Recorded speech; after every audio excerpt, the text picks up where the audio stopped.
ومن تبعهم بإحسان إلى يوم الدين. Fadilatul Mukarram, guru kita bersama Al-Habib Fikri Ibnu Hisham Al-Musawa, mata'anallah bituli hayatih. Mudah-mudahan Allah panjangkan umur beliau, mudah-mudahan Allah menangkan dakwah beliau. Tak lupa pula yang sama-sama kita muliakan Al-Habib Fikri Al-Idrus. Mudah-mudahan juga Allah panjangkan umur beliau ini. Mudah-mudahan Allah menangkan perjuangan beliau yang insya Allah nanti beliau akan merantau ke negeri seberang, ke pulau seberang, ke Kalimantan sana. Kita doakan beliau mudah-mudahan diselamatkan dalam perjalanannya. Tak lupa pula yang sama-sama kita hormati sahib kita, guru kita Ustaz Ahmad Saifullah LC. Kita doakan pula nih, mudah-mudahan beliau ini panjang umur, luas rezeki, Allah menangkan dakwah beliau serta istiqamah mendampingi syiar liwal Habib. Amin ya rabbal alamin. Hadirin hadirat, insyaallah semuanya dimuliakan oleh Allah. Allah berfirman dalam Al-Quran, kuntum khairu ummatin ukhrijat lin-nasi ta'muruna bil ma'ruf wa tanhauna 'anil munkar wa tu'minuna billah. Itu katanya Allah, kamu adalah umat yang terbaik. Siapa itu umat yang terbaik? Kuntum khairu ummatin ukhrijat lin-nasi ta'muruna bil ma'ruf. Mereka yang menyuruh, mereka yang mengajak kepada kebaikan, itulah umat yang terbaik. Tapi tidak cukup satu saja tidak cukup, harus berdampingan. Kalau kita hanya mengajak kepada orang lain kepada kebaikan, lalu siapa nanti yang akan mencegah kepada kemungkaran? Maka wajib berdampingan. Kita mengajak kepada kebaikan, maka wajib ada yang mendampingi, yang mencegah kepada kemungkaran. Akan tetapi saudara-saudara yang insyaallah semuanya dimuliakan oleh Allah, mencegah kemungkaran ini tidak mudah. Tidak mudah. Mengajak kepada kebaikan ini tidak mudah. Tidak mudah. Semuanya ada tantangannya.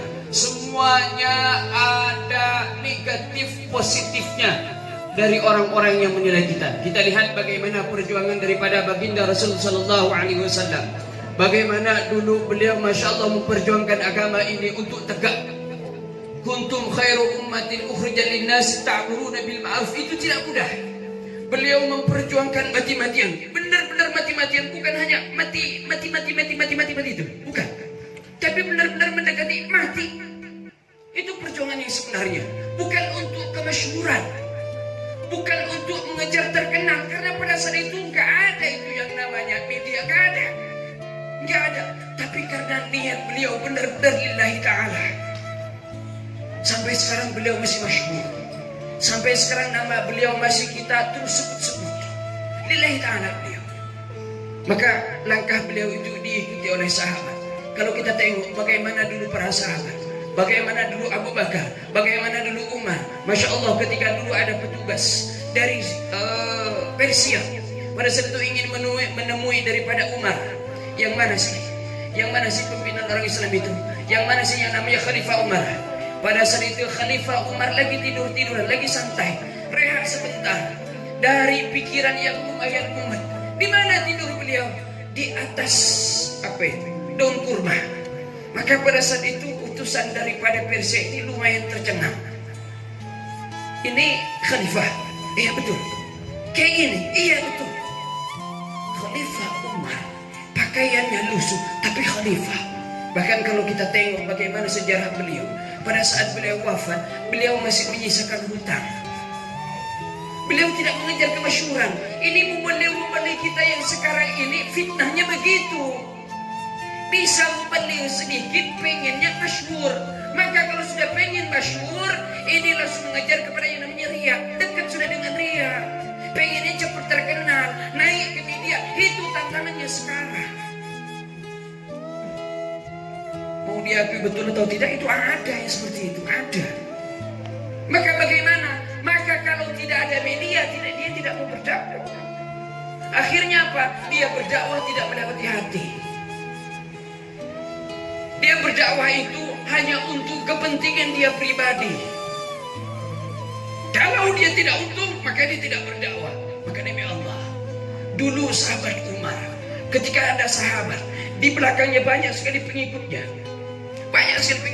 dipukul oleh Umar.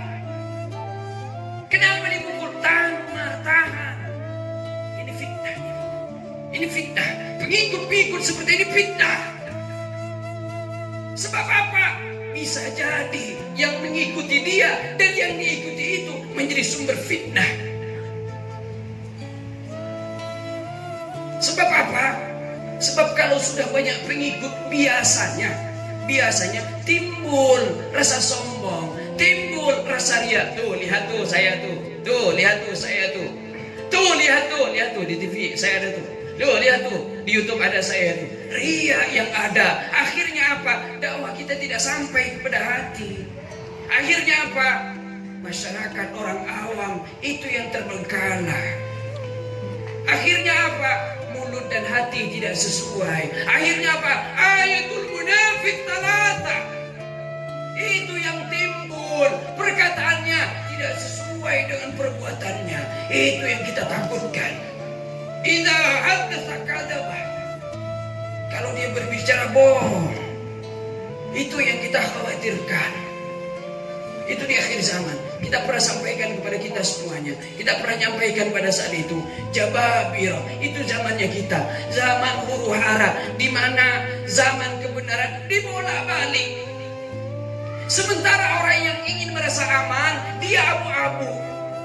Saya dukung kamu kalau kamu nguntungin saya. Tapi kalau kamu gak nguntungin saya, bodoh amat. Lisannya mengatakan mendukung, tapi fisiknya, tapi hatinya bodoh amat. Itu yang terjadi sekarang. Maka meleset daripada firman Allah tadi, kuntum khairu ummatin ukhrijat lin-nasi ta'muruna bil ma'ruf wa tanhauna 'anil munkar. Karena ada kepentingan pribadi. Itu. Tengok dulu bagaimana para sahabat. Tengok dulu bagaimana Sayyidah Khadijah. Beliau orang kaya, beliau orang yang masyhur di Makkah. Tapi Masya Allah, ketika beliau meninggal dalam keadaan miskin, beliau benar-benar memperjuangkan agama. Sekarang boro-boro membeli kita sekarang ini kacau. Sama sebenarnya, Al-Fakir juga lagi kacau. Ini kritik buat saya pribadi dan juga untuk semuanya. Yang merasa mempunyai hati kita ujub, segera introspeksi diri, muhasabah, hasibu qabla an tuhasabu. Karena yang dilihat, innallaha la yanzuru ila ajsamikum. Allah itu tak pernah melihat kepada jasmani kita. Wala ila suwarikum. Allah juga tidak melihat kepada pakaiannya kita. Kita tidak melihat kepada wajah kita. Walakin yanzuru ila qulubikum. Hati kita yang dilihat oleh Allah. Percuma kita berdakwah, percuma kita menegakkan kebaikan, percuma kita mencegah kepada kemungkaran. Kalau hati kita tidak ikhlas, percuma. Yang ada apa? Menggerutu. Yang ada. Maka jangan salah. Kalau dulu Allah sampai melaknat Bani Israel, jangan salah. Mengapa dilaknat? Karena ulama-ulama Bani Israel itu ketika menyampaikan sekarang alif, besok dia berubah iya. Itu. Nah, tantangannya sekarang di akhir zaman ini hampir mirip dengan orang-orang Bani Israel. Sehingga apa? Kacau umat. Kacau. Kita dibuat pusing. Satu sisi dia ingin kepentingan pribadinya, satu sisi dia ingin menegakkan agama Allah. Nggak bisa. Totalitas kalau ingin menegakkan agama Allah, nggak bisa separuh-paruh. Nggak bisa.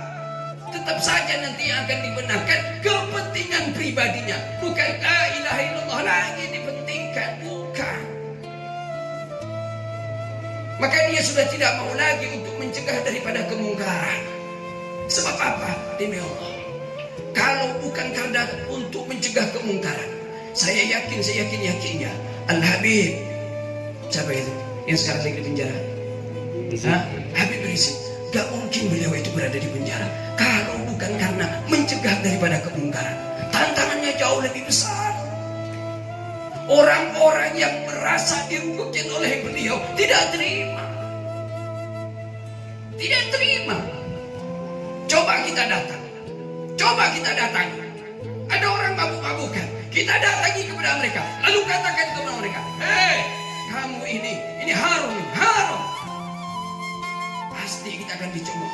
Pasti kita akan dihajar oleh dia. Itu tantangan mencegah daripada kemungkaran. Tapi itulah totalitas dalam berdakwah. Jangan nyerah. Kuntum khairu ummatin. Sampai kuntum khairu ummatin itu terdapat kepada kita.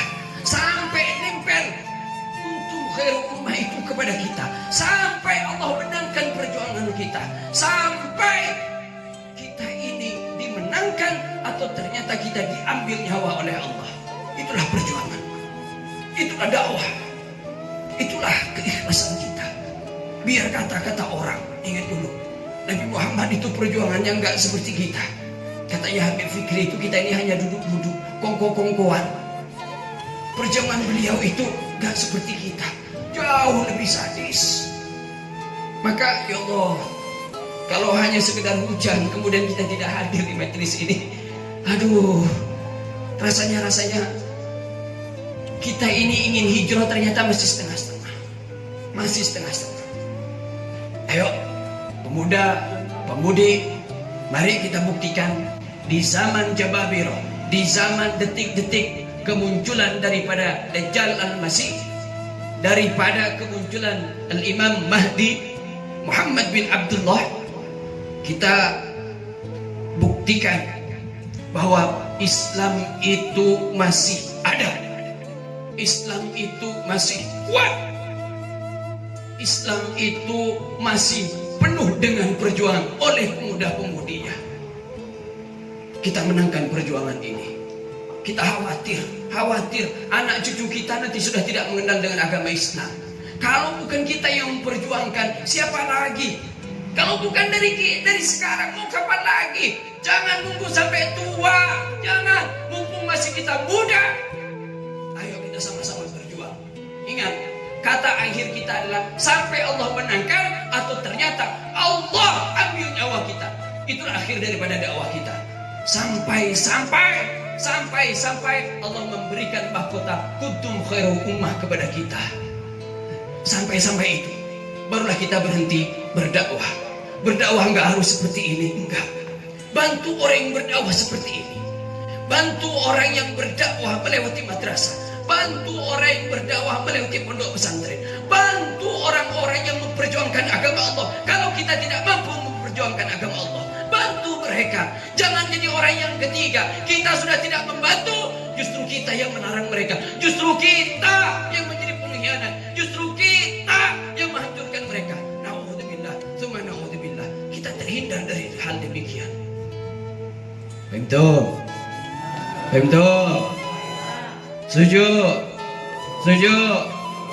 Siap ya mendukung Liaul Habib? Siap mendampingi Habib Fikri? Siap kita korbankan seluruh apa yang kita punya kalau dibutuhkan oleh Liaul Habib? Siap? Takbir! Ini yang saya harapkan. Mudah-mudahan ucapan antum menjadi doa bagi kita semuanya. Amin. Allah menangkan perjuangan Liaul Habib di bumi Ciansana ini. Ini saja karena tadi tidak boleh lama-lama. Waktunya 5 menit tapi agak lebih. Mudah-mudahan bermanfaat meskipun sedikit. Hadanallahu wa iyyakum ajmain. Assalamualaikum warahmatullahi wabarakatuh.